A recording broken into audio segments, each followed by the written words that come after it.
Сәлеметсіздер ме, құрметті менің көрермендерім. Мен бүгін видеомда қыз-келіншектерге арналған ең оңай 30 минут ішінде өздеріңізге тігіп алуға болатын пижама, яғни жатар көйлектің үлгісін көрсететін боламын.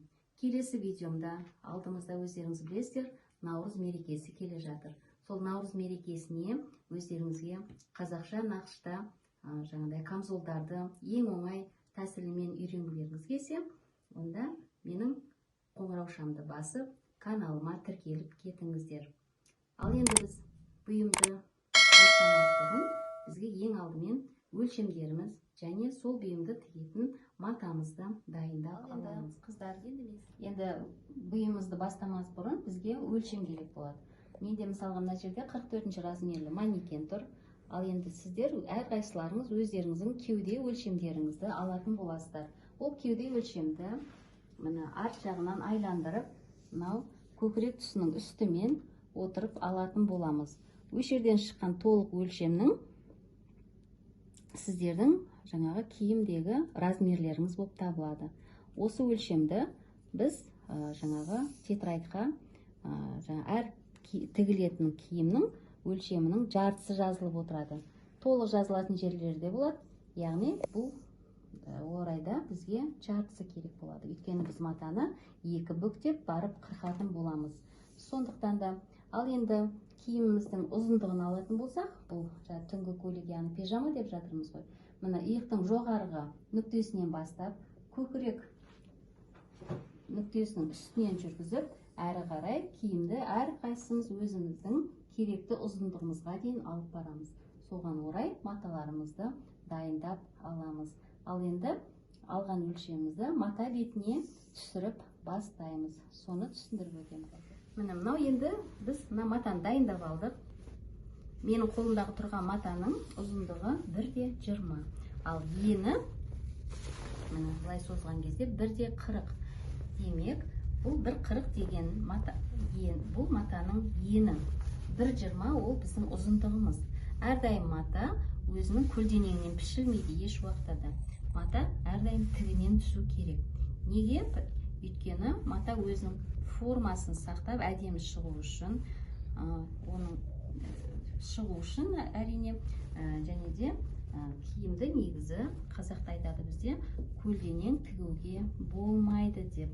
Әсіресе аяғы ауыр қыз-келіншектерге киімді көлденеңнен тігіп киюге болмайды екен.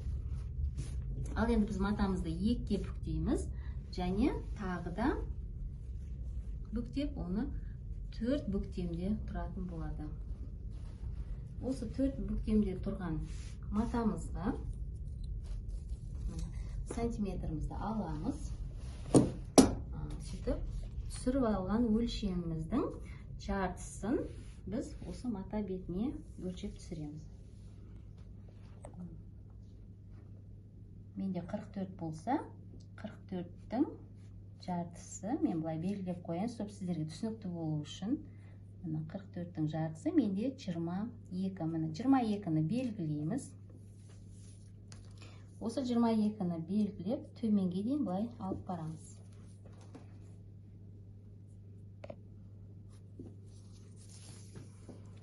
Сөйтіп, бұл линияны былай бекітеміз.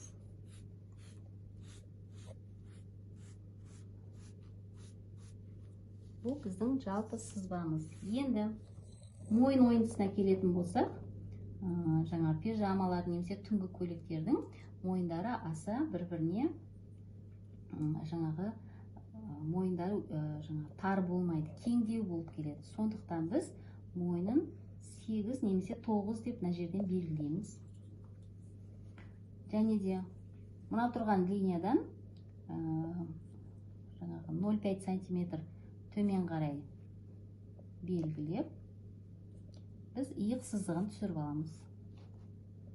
Иық сызығы бізде түнгі көйлектерде 7 немесе 8 болады. Сол жеткілікті болады. Ал енді мойын ойындысын алатын болса, оны 16 деп алсақ та болады. Бұл алдыңғы ойындысының үлгісі, ал енді артқы ойындысының үлгісін 12, 11 деп алсаңыздар да болады. Ол артқы ойындысы кішкене алдыңғы ойындан жоғары жүретін болады. Енді мына төменнен де жанына қарай линия түсіреміз. Бұл мойын ойындысын алатын сызба болып саналады.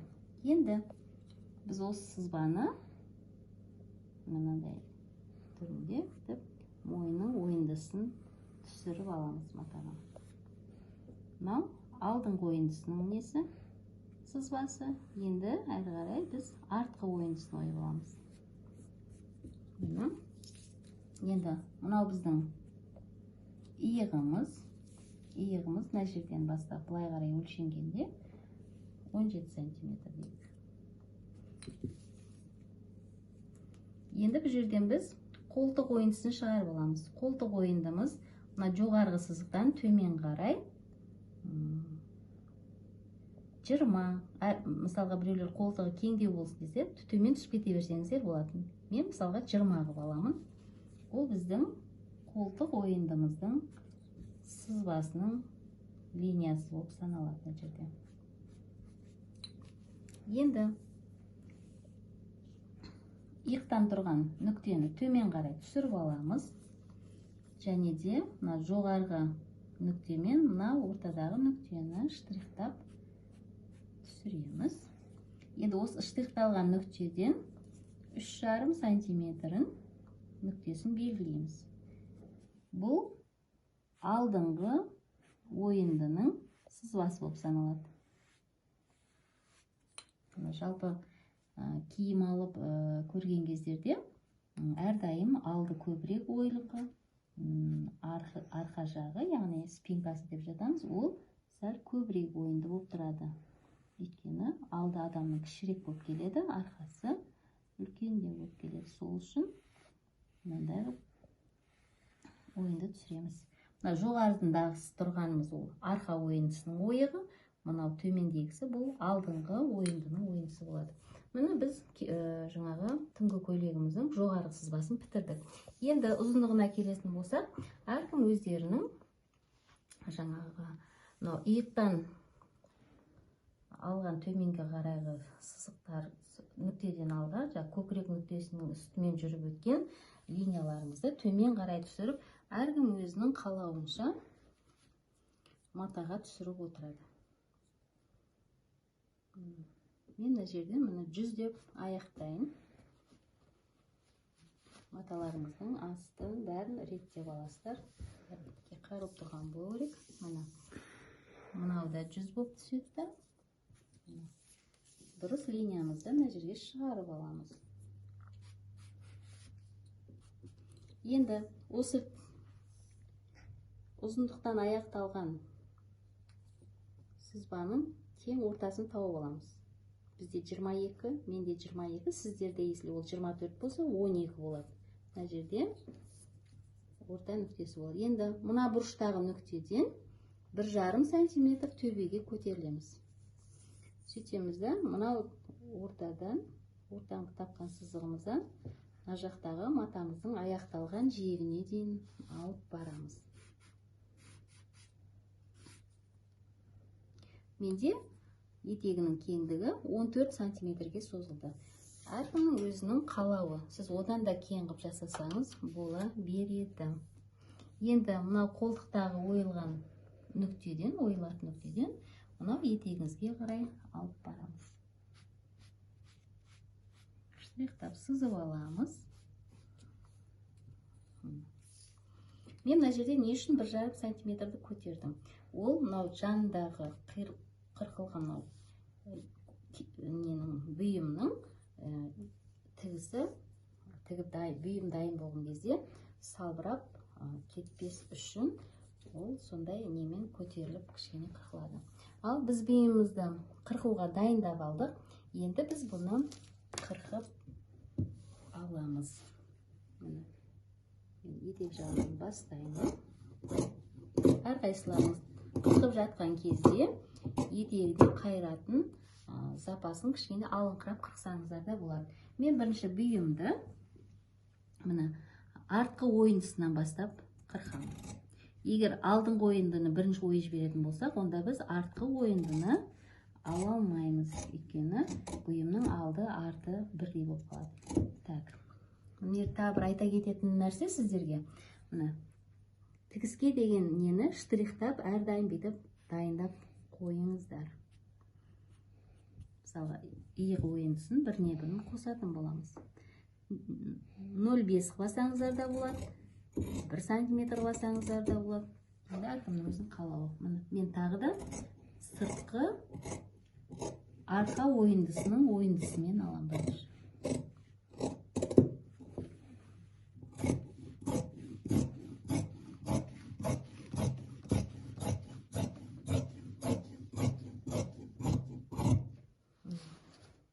Бізде қиылып алынды. Бұның біз бір бетін шығарып жібереміз. Ішіндегі тұрған бұл бізде арқа ойындысы ішінен алынып кетеді.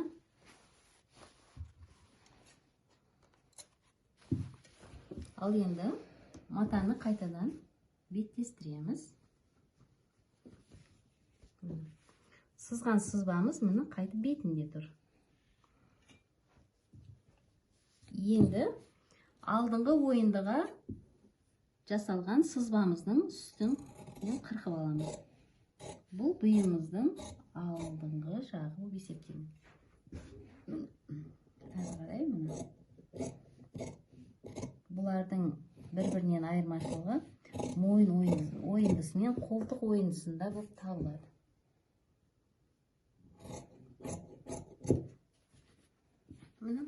Жалпы біз жаңағы түнгі көйлегіміз жатарда киетін дайын қырқылып, енді бұны біз тігеміз. Жаңа иықтарын қосамыз. Матаның жаңағы оң беттерін бір-біріне беттестіреміз. Мынау бізде теріс бет болып саналады.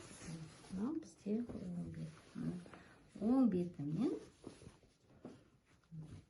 оң бетін беттестіреміз. Мынандай бізде жаңағыдай көйлегіміздің үлгісі, матасы дайын болды. Енді біз бұны машинкаға салып, иықтарының тігісін қосатын боламыз. Ал енді тағы ары қарай біз мына мойын ойындыларына жаңағы өңдейтін өзінің маталарынан жаңағы көлденең жаңағы косая бейка деп жатады, негізі ең түсініктісі. Сондай дайындап алсаңыздар да болады, немесе арнайы мынандай дайын түрдегі жаңағыдай фурнитура сатылатын жерлерде мынандай дайын косая бейка ленталары болады. Соны жасап тікпес бұрын косая бейканы біріне бірін беттестіріп, үтікке үтіктеп майыстырып аламыз. Сол кезде бұл өте ыңғайлы болады. Бір-біріне беттестірген кезде астында тұратын беті 0,2 немесе 0,1 болып үлкендеу қабатталып отырады да, үстіңгі беті кішкене жіңішкелеу қабатталады. Өйткені тігіс тіккен кезде асты ілінбей қалмас үшін тігіске. Ал енді біз кеттік машинканың тігісін жасап, түнгі көйлегімізді аяқтап, біріктіріп, тігіп. Мына құрметті қыз-келіншектер, мына менің қолымда дайын косая бейка тұр. Яғни көлденеңінен жасалған ленталар. Міне соны мынандай екі бүктеп, мынандай қылып үтіктеп дайындап аламыз. Бір беті бір бетінен кішкене кемдеу болады. 0,1, 0,2 бұл сіздерге жаңағы тіккендеріңізге ыңғайлы болады.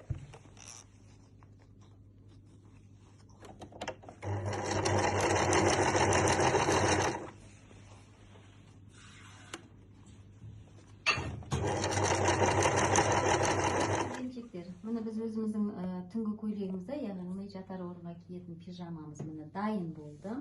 Міне мен мысалға қызылға өзіне ашық тұратын міне мен жаңағыдай молочный цвет немен косая бейкамен өңдеп шықтым. Міне біздің түнгі көйлегіміз дайын. Құрметті қыз-келіншектер, келесі видеода жолыққанша сау сәлеметте болыңыздар. Келесі видеода түсірілетін, көрсетілетін нәрселерді мен жоғарыда айтып өттім. Міндетті түрде қоңыраушаны басып, каналға тіркелуді ұмытпаңыздар.